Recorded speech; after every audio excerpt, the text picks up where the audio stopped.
Let us now learn how a typical sprint backlog is structured.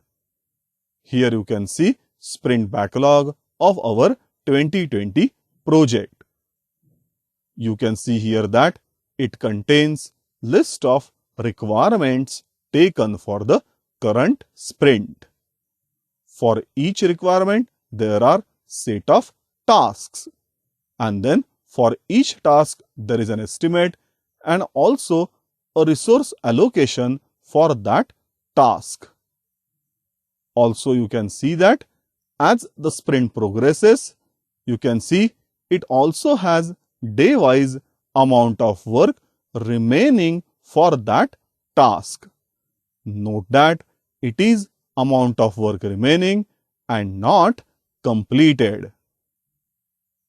Let us take a requirement R1 and understand how it is recorded in sprint backlog. You can see here requirement R1 is display schedule of all matches. Then you can see here there are 3 tasks for this requirement R1. First one is user interface designer to build user interface. Then the second task is actually building the HTMLs. And then the third task is test that the schedule is displayed properly and accurately. So there are 2 development or design tasks and there is 1 testing task. Here you can see for each task there are resources allocated. So for build HTMLs there is a resource D2 who is allocated.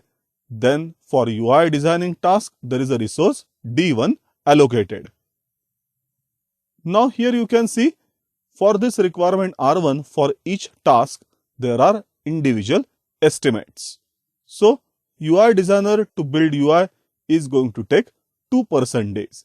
Build HTMLs 2% days and then testing is again 1% day. Now this is the stage on this particular date. And now you can see as the project progresses, the actual work remaining is shown. So here you can see from the first task, the work remaining is 1 day. Then for this build HTMLs and test, the work remaining is 2 and 1 respectively. Here you can see the UI designer has completed building the user interface. But then the build HTMLs and testing is yet to be completed. And now here you can see the project has progressed and finally all tasks are completed. So this is how the amount of work remaining for each task is recorded.